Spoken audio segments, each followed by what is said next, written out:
Welcome today. We're going to be doing a standing pose class that works on strengthening the hips. And when we strengthen the hips, it helps also relieve low backache. Our first pose is going to be Tadasana. So bring your feet all the way together and stand on your mat or stand on a wood floor. And with your feet together, I'm going to actually take one foot off the floor so you can see. You're going to balance on what Mr. Iyengar calls the 3 arch points of the feet. And so the first of these is just to balance on the center front of your heels, this point where I'm pointing right here. And then the second is to balance on the area that he would call the foot bone, which is towards the outer side of the foot, midway between the little toe mound and the outer edge of the heel. And then the third one of these is right between the big toe mound and the second toe mound. This is actually one of the arches of the feet, and where that tributary arch meets the great arch of the foot.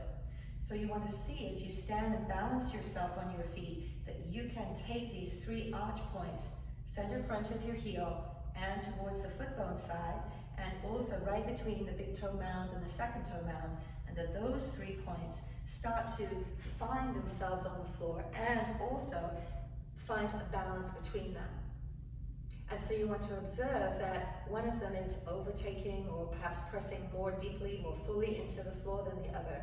And you want to see, can you even it out?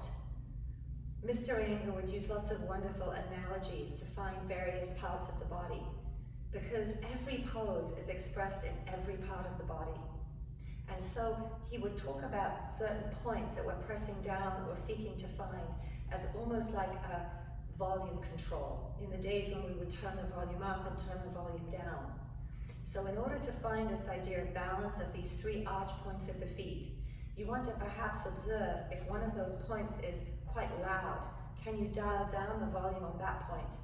And if one of the points is a little bit more invisible to you, you might want to see if you can then dial up the volume on that point, so that eventually you start to create a balance between these 3 arch points. And I like to envisage these as eyes. And as you're balancing, it's almost as if these 3 arch points, like 3 eyes or 6 eyes, are looking directly downwards into the floor. And that you'll notice that the effect of this has an engagement up into your thighs, up into your hips. And for most of us, it actually avoids us from locking into the knees. And from here, start to notice that even with your sensitivity, that there's always going to be 1 or maybe 2 of these points that's slightly elusive. That in certain ways, to use the analogy again of the eyes, that the point kind of winks at you. You get it? And then it leaves. And so this is something to be returned to and become aware of, is how we balance ourselves on our feet. Because as we balance ourselves on our feet, everything else comes into and in certain ways, a harmonious balance. Okay. So our next pose is going to be Untitled Chapter, and I'm going to turn this way, sideways, so you can see the first action. Make sure that you have a block or a chair or something that you can put your hand onto. So from here, this is my right leg. The first side will bend over to the front leg side. But before we bend over to the side, watch how I slightly bend the leg. And this is the inner part of the thigh, this is the outer part of the thigh. And I get to rotate and turn the inner thigh across the front thigh to the outer thigh. And then keeping the leg ever so slightly bent, I have to maintain this action as I bring my hand now down onto the high block. Eventually the legs straighten. The foot still presses down through those 3 arch points and the thigh turns. And then we'll pull from the arm to come on up. Now go ahead and step or jump your feet to the side. And from here, you're going to be turning your left foot in and turning your right leg out to the side, and you can bring your hands to your hips. From here, look down and check that the front heel, the right heel, lines up with the arch of your left foot, and then slightly bend your right leg. Now, without disturbing your right foot, those 3 arch points extend downwards. Can you spin and turn your inner thigh across your front thigh towards your outer thigh? And then as you bend over your right leg, bring your hand down onto the block and continue with the rotation of your inner thigh to your outer thigh as you slowly straighten your leg. And you must observe that the front foot doesn't lift up off the floor at all. In fact, those 3 arch points extend downwards. and your thigh rotates and turns. And as you continue with this movement, this turn of your thigh, you'll do it until you start to feel the muscles around your outer femur bone, the area that we call the outer hip. And there's a whole lot of muscle there that is a support mechanism for your hip joint. So see, can you rotate your thigh until you can feel those muscles start to engage, and then push the muscles slightly forwards towards the camera. And then take your left arm upwards, and from the stability of your right hip, pull from your left arm to come on up. And now take your second side, turn your right foot in, bend your left leg, turn to the left side. The hands can come onto your hips. And once again, line up your left heel with the arch of your right foot, and ever so slightly bend your left leg. And then there's a rotation and a turn of your inner left thigh across your front thigh to your outer thigh. And now keep that rotation as you bend over to the left side. Hand can come down onto a high block. Right hand can stay at your right hip. And without disturbing your left foot, again, seek out those 3 arch points extended downwards into the floor. Turn your inner left thigh across your quadricep, across your front thigh to your outer thigh. And then maintain that as you slowly start to straighten your leg. And don't assume that it will stay. Keep your focus and attention on the movement of this one bone, your left thigh bone, and rotate it from the inner to the outer, until once again you start to feel the muscles that support your femur bone, that support your hip joint, start to engage and push forwards towards the camera, towards whatever is in front of you. And then from that stability and engagement, stretch your right arm up to the ceiling and pull from your right arm to come on all the way up. And now turn to your first side again. So spin up your left heel, turn the left foot in, bend your right leg and turn it out to the side. Bring your hands onto your hips. Now from here, bend your right leg again and do the same action and bend over your right leg, bring your hand down onto the block. Now keep your right leg bent. Maintain the extension downwards into the floor with the 3 arch points of your right foot. Turn your inner right thigh across your front thigh to your outer right thigh. And then bend your left leg just a tiny bit. It's a little more complex, so you don't have to bend it a lot. But can you now rotate your left thigh from the inner thigh across your front thigh to your outer thigh, so that you're doing this pose with both of your legs slightly bent, in order that you can just focus on the turn of these 2 bones, and that you spin your inner thighs across your front thighs to your outer thighs. And that you'll notice quite quickly that again, there's a muscular engagement around the outer femurs where I'm showing with my left hand. And you'll also feel something very similar on your right.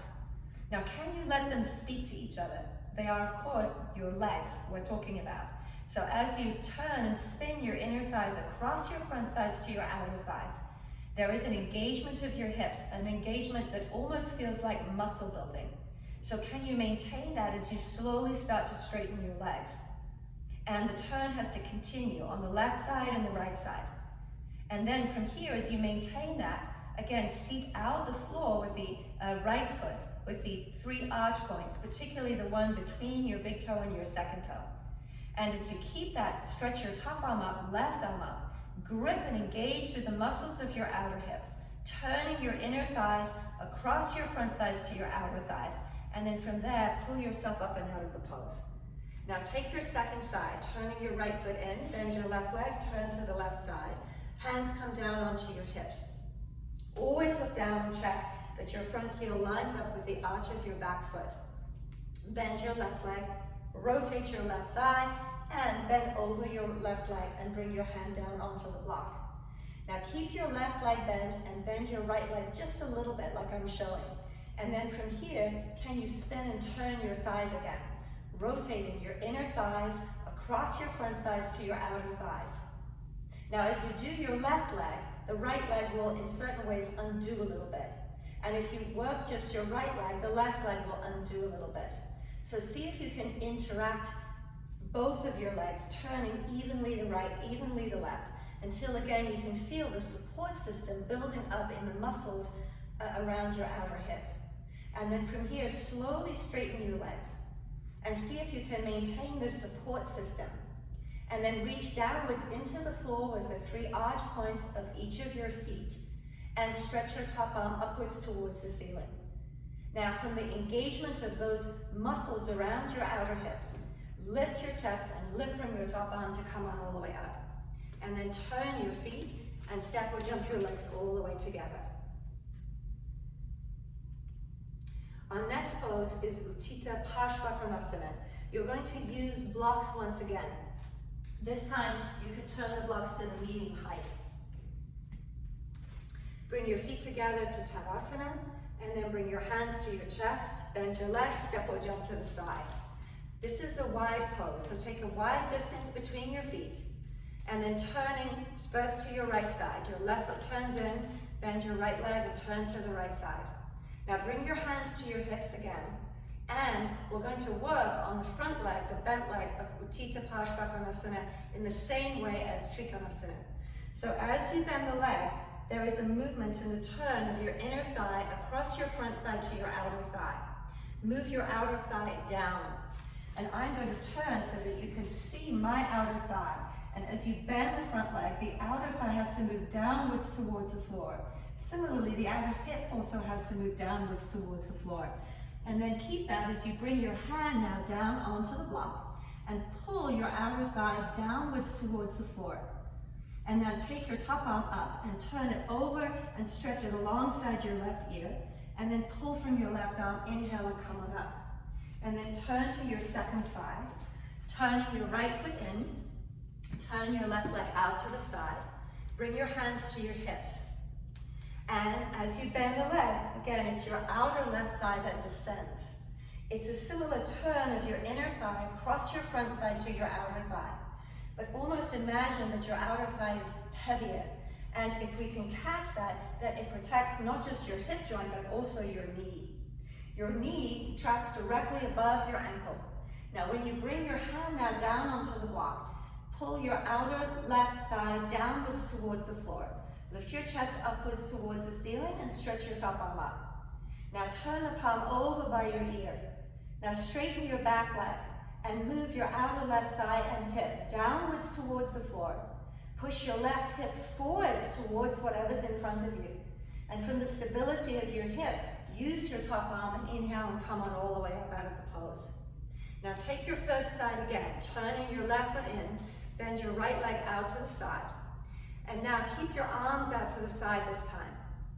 Bend your right leg, move your outer right thigh down, move your outer right hip down, and then reach over, bringing your hand to the block.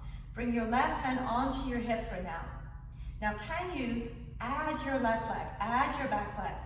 So take your inner left thigh and pull it up and over across your front thigh and move the outer part of your left thigh way back behind you. And your outer right thigh moves downwards towards the floor. Your outer left thigh moves backwards towards the wall behind you. Now as you take your outer left thigh back, can you push your right buttock forwards? So again, even in this pose, we have a compactness or stability in and around the femur bones. And then take your top arm straight up and over and pull from your left arm as you inhale and come on up. And then take your second side, turning your right foot in, turn your left leg out. Exhale, bend your left leg. Move your outer left thigh down. Move your outer left hip down. And increase that action as you bring your left hand onto the block. Right hand can stay at your right hip. Don't assume that the outer thigh will stay moving down. You have to bring your attention there. You have to bring your focus there. And also observe when you bring your focus and attention that it's not just doing. You have to perceive the effect of what you're doing. And again, you might feel, and hopefully the muscles in and around your left femur bone will start to engage. So now, can you add the movement of your back leg, your right leg? And with that similar lift of your inner thigh across your front thigh to your outer thigh. Take your outer right thigh back towards the wall behind you. And do it so much that you can bring weight onto your outer right heel. And then add to it, increasing the action in your front leg, moving your outer left thigh down. Now push your outer left hip forward and move your outer right thigh back. And again, they have to interact in order for the hips to remain stable. Now take your top arm up and over, and then pull from your top arm as you inhale and come on up. Turn your feet, and then step or jump your legs all the way together. Now, before we take Tadasana, turn your feet out. A very modified first position, if you like. Have your heels touching. And turn again from both thighs. Inner thighs across your front thighs towards your outer thighs. And very quickly, because of the work that you've done today, you'll notice that again, this musculature starts to work. You can even bring your fingertips to these bones, which we call the femur bones, the outer femur bones. And this is part of the support system, the bone system, which we need to protect. So, as you spin and turn your inner thighs across to your outer thighs, can you muscularly engage in and around your hips? And then maintain that grip and engagement around your hips, and then bring your feet together, feet facing forwards. And lengthen your inner heels down. See if you can draw down through those 3 arch points of your feet, especially the place between your big toe mound and your second toe mound. And as you anchor those arch points downwards, can you draw your outer femurs in? And observe the stability from your legs downwards towards your feet, and that the support that it gives for you to lengthen your spine and lift your chest upwards. Arms can now release at your side.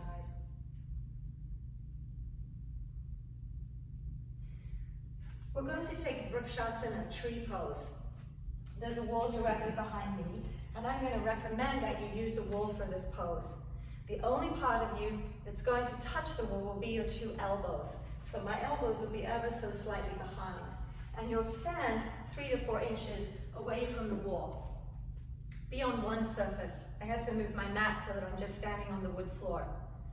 Now you'll take your right hand and slide it down your inner right thigh until you find your ankle, and then pull your heel close up towards your inner thigh. If this is impossible for your knee, you must take your foot much lower so that the heel comes just above your ankle bone. But in both cases, the knee is to the side. This is my right leg, and the right leg will be to the side. Now make sure that both of your elbows are touching the wall, not your hips, not your head, not even your shoulders, just your 2 elbows. And if you can watch this bent leg thigh, I'm going to give an instruction for the inner part of the thigh here. This is the last 4 or 5 inches of your inner thigh. Just allow for that to release away. See if you can make this inner part of your thigh towards your inner right knee just a little bit longer, releasing it towards the floor. And then from there, lift your chest upwards. And as the chest lifts, release your inner right thigh downwards towards your inner right knee. And then from here, keep that action and start to press your right heel into your left thigh. And then with that same muscular compacting action that we worked in our standing poses, can you push your outer left femur back towards your right heel directly towards your left femur, and still maintain this release of your inner thigh towards your inner heel. There's a lot to do in this pose, and I recommend that you try it a couple of times. For the video, I'm just going to be doing it once to each side. But use the wall for balance, so that you don't have to concern yourself with the balance of this pose, and can work instead with the interaction of the strength of the pose that comes from the heel and the hip compacting in towards each other, and also the release of the inner thigh towards the inner knee. If the balance is there, you can bring your hands to your chest. And then to come out, bring your hands to the elbows to the wall, and then bring your foot back down. Now let's take the other side. See that you don't bend forwards to pick up your leg, but instead you can bend your right leg if need be, use the wall for support, and slide your left hand along your inner left leg until you find your heel. Now use your hand on your ankle to pull the heel way up to the inner right thigh. And see, as you find that contact point there, that again there's a release of the last 4 or 5 inches of your inner left thigh towards your inner left knee. And if you look at the camera for a moment, what that might look like is this. So I release the thigh down to the knee. I release the thigh down to the knee. I release the thigh down to the knee. And so rather than the knee moving close to the wall, it just releases almost angularly downwards. And then can you push your left heel towards your right hip without gripping the inner groin and the inner thigh? Can you release again the inner thigh towards the inner knee and press your heel into your standing leg And can you compact again your right femur strongly towards the left heel? These are two round bones. Can you imagine that they could touch, that your heel and your femur bone strongly compact in towards each other? And at the same time, there's a release of your inner thigh downwards towards your inner knee. Now bring your attention to your bent leg hip, right where your outer left thigh and your buttock meet, that area that we've been working today. Can you grip and engage right there? And if you look carefully at the camera, I'm going to show it now. And you might have noticed that the whole pose kind of brought together. So this hip compacts, and strangely enough, this one does too. That there is a grip and engagement right around both femurs as the heel pushes into the standing leg. And there's a release, again, of the inner left thigh towards the inner left knee. And if you have the balance, you can just bring your hands to your chest. And then to come on out, you release, and then bring your foot to the floor. Tadasana. Turn your feet out once again. Spin and turn your inner thighs across your front thighs towards your outer thighs. Can you muscularly discover the area around your outer hips? The area that Gita Iyengar would call the outer hips, the outer buttocks. And then from there, maintaining that compactness, join your feet together. Chest stays lifted, arms to the side. Now start to balance the weight out on your 2 feet, again seeking out those 3 arch points. The center fronts of your heels, the space between the big toe mounds and your second toe mounds, and also aligning towards the outer edges. These 6 arch points, almost like 3 eyes on each of your feet, looking straight downwards towards the floor. Observing again if that one is still blinking at you. And can you perhaps engage the muscles around your outer hip on one side, on that side, and see if it doesn't help. And then from here, go ahead and release. You're going to leave the wall now and come back to your mat.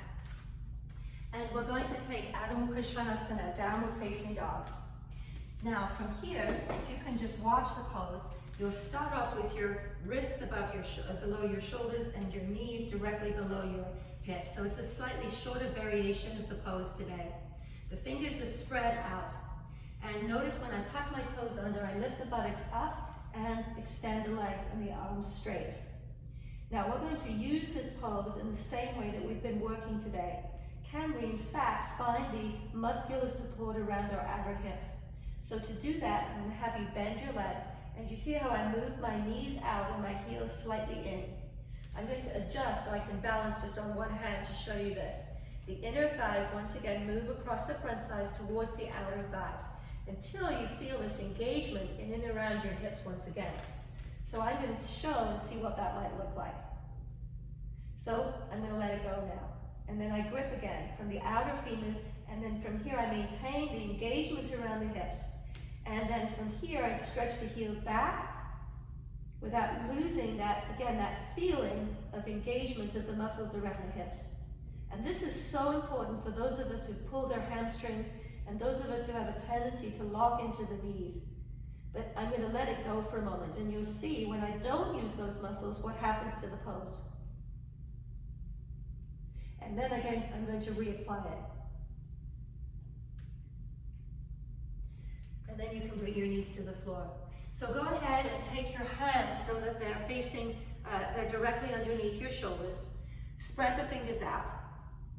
And from here, tuck your toes under and lift your knees up and straighten your arms and legs to start with. Now, from this position, once you've straightened your arms, lift your hips high and bend your legs, taking your knees outwards to the side. Your heels will come slightly closer in. Now, can you, like the poses we've done today, spin your inner thighs across your front thighs to your outer thighs, and see if you can bring that attention all the way up to your femurs, and see if you can become narrower of hip. And then maintain that as you stretch your inner heels back and down, but continue to draw upwards from your outer knees to your outer hips. And then press backwards with the center fronts of your thighs. And see as you do this, can you roll onto the arch side of your foot, away from the toes. And extend downwards from your inner thighs towards your inner heels, and still have this compactness from your outer hips. And notice how much longer the pose comes from there in your side body. And then exhale and bring your knees all the way down. Rest for a moment.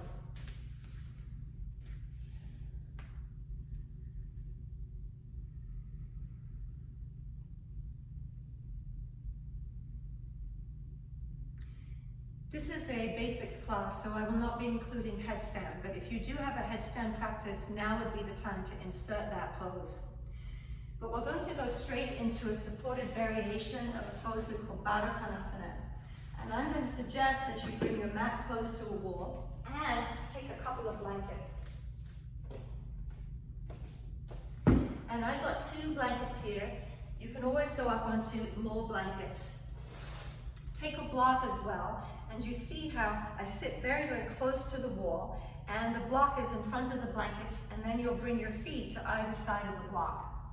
Your hands can rest at your side, and you can also, just like Vrikshasana, bring your elbows to the wall to allow for the lift and openness of your chest. So from this position, once you've got this height, can you push into the block with the space between the big toe mound and the second toe mound of your foot, one of those arch points. And you can pull the toes, all 10 toes, directly away so that you can really find an anchor into those 2 points into the block. One of the reasons why I like to use the block for this pose is that you have something solid to push into. And then from here, can you, as you push into the block, lengthen from the inner thighs outwards towards your inner knees like we were doing in Vrikshasana. Now without losing those 2 or 4 actions, 2 into the block, 2 extending away from the inner thighs to the inner knees, can you now find those femur bones again? And if it helps to have that image of the external rotation of your thighs, that you're again trying to move your outer thighs down, can you pull and engage the femur bones strongly in, almost as if you could now push your femurs forwards towards the block. And see if you can maintain and sustain this, and observing which one of your feet is stronger, weaker than the other, and which one of your femur bones now is engaging more or less than the other. And can you even it out? The arch points push into the block, the inner thighs release away, and use your elbows at the wall or your hands on the floor to lift upwards through your waist and ribs and chest. And now push your femurs forwards and forwards and forwards. Now take the block away and bring yourself slightly away from the wall. If you're working with knee issues and hip issues, stay with the block. But otherwise, taking Dandasana again, you'll come away from the wall, bringing the feet all the way together. And now use your hands either on the wall or on the blankets. And can you now grip and engage the muscles around your hips and push your femurs forwards towards your heels? As if you're trying, just like Vrikshasana, to get those 2 bones to touch. And you can use the support of the wall to keep your chest lifted. But push and push and push forwards with your femurs. Pushing into the feet with the arch points, particularly the big toe, second toe arch point. And lengthen from your inner thighs outwards towards your inner knees. And then to come out of this pose, you'll bring your legs together and extend your legs out into Dandasana. If you're still up on the blankets, come off the height completely. In Dandasana, press your thighs down, lift your chest upwards. Now take Upavista Konasana. Sit on one side edge of your sticky mat, and then one leg at a time, move your legs out to the side. This is a wide angle pose. So you can bring your hands behind you onto blankets or onto the floor. And then press your thighs downwards towards the floor and lift upwards through the sides of your chest. We're going to find that extension again from the inner thighs outwards towards the inner knees to the ankles to the heels. And then a drawing straight back from your outer heels all the way again back towards your outer hips. Can you in fact engage muscularly around your hips so that you almost have a sense that those femur bones are moving into the body. And then from here, lift your chest upwards. Now bring your hands forwards. Press your thighs down, lift your chest up. And once again, lengthen from your inner thighs to your inner knees, outwards to your ankles to your heels. and spread into the arch points, the 3 arch points of your feet. Extend outwards from the center front of your heels.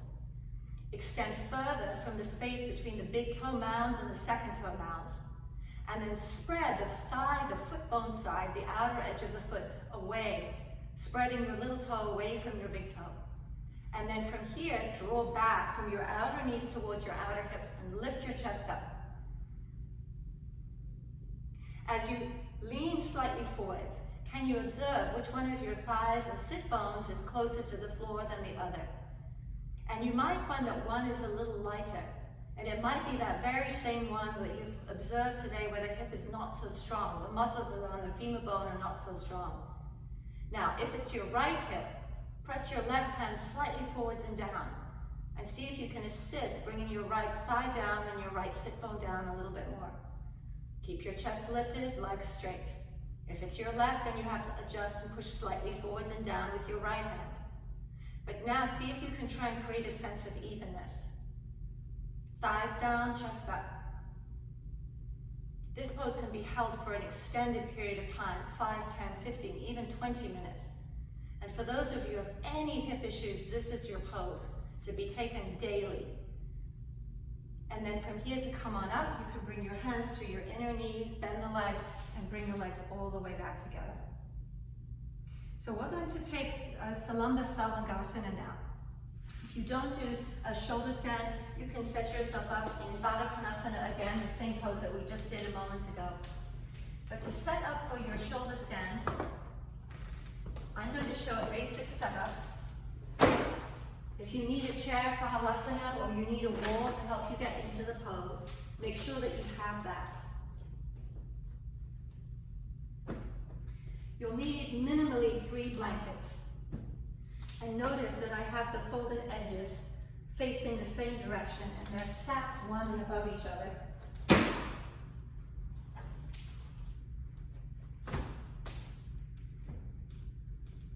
I like to put a part of the sticky mat over the top so that I have somewhere to put my elbows.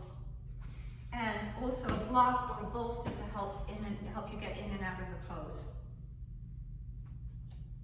So we'll do this pose together. And again, those of you who are not doing, you can do Dandasana at the wall once again. So once you've got your setup, you'll lie down with your head on the floor and your shoulders raised up on the blankets. And you want to feel with your thumbs, without looking side to side, that you've got a space where your shoulders are maybe about an inch or so from the top blanket. Bring your hands towards your hip side and press down with your elbows and lift your chest. And then from here, keep your chest lifted as you bend both legs and swing them over to the floor or over to a chair. Once the feet are down on something, roll onto the tops of your shoulders, and if you're not sure about that, don't look to the side so that you can see in the camera. Just roll out of the pose and have a look. So again, you roll onto the tops of your shoulders, and then bring your hands onto your back. This pose we call Halasana, Plow Pose, is one of the best ways to bring ourselves up onto the tops of the shoulders. And this is so important for Sarvangasana because the weight of the pose comes down onto the outer part of the shoulder and also onto the outer part of the elbow. And our hands are used to literally lift the skin of the back up. Now, one leg at a time or both legs at a time, bring yourself up into Sarvangasana. Stretch your legs directly upwards and see if you can stack your hips above your shoulders. See if you can stack your feet above your hips. And as you press downwards into the blankets with your outer shoulders, and as I mentioned, also the outer elbows, don't be surprised if you have to constantly adjust that balance. And then bring your attention to these femur bones, to the muscles around those femur bones. And you'll notice that it's not so easy to find that in this pose. So take an aerial Dandasana. Bend your legs, bring the soles of your feet together, and take your knees away to the side. And make sure that you can see both of your heels. And pull your heels downwards towards your groins. Use your hands to lift the skin of the back upwards. And with both of those working, heels down, spine up, can you feel again the muscles in and around your femur bones? Grip them again, just like you were doing in all of your poses today. And notice that it lengthens the spine almost immediately. And now can you maintain that as you slowly straighten your legs, pulling your tailbone in, keeping your outer hips firm, outer buttocks firm, and then slowly push upwards through the inner edges of your feet, upwards towards the big toes, without losing the support mechanism that's coming from your outer hips. Your front thighs lift up, your tailbone comes in, but can you in this pose be narrow of hip, drawing your femur bones in towards each other, and then lengthen upwards towards the inner edges of your feet, upwards towards your big toes. And see if you can't allow for the movement and the engagement of your hips to lengthen your spine upwards, so that you make this pose a strong leg pose. The translation of Sarvangasana is whole limb pose, so that you're using your arms and your legs to extend the spine upwards. Press downwards through your shoulders and continually adjust to get onto the outer shoulders, and use your hands to lift the skin of the back up rather than to sit down in your hands. And then engage again muscularly around your outer hips, and see if you can't make your inner legs longer. Push upwards from your inner knees to your inner ankles, to your inner heels, upwards to the big toes. And then when you're ready to come out, you can come out one leg at a time, both legs at a time. Bring your feet to the floor or to the chair. And then release your hands towards the bolster or the block. Bend your legs and carefully come out. When you're ready to slide back, you'll just slide all the way back until your hips come to the same level as your shoulders. And then bend your legs and roll over to your right side and come up all the way out of the pose.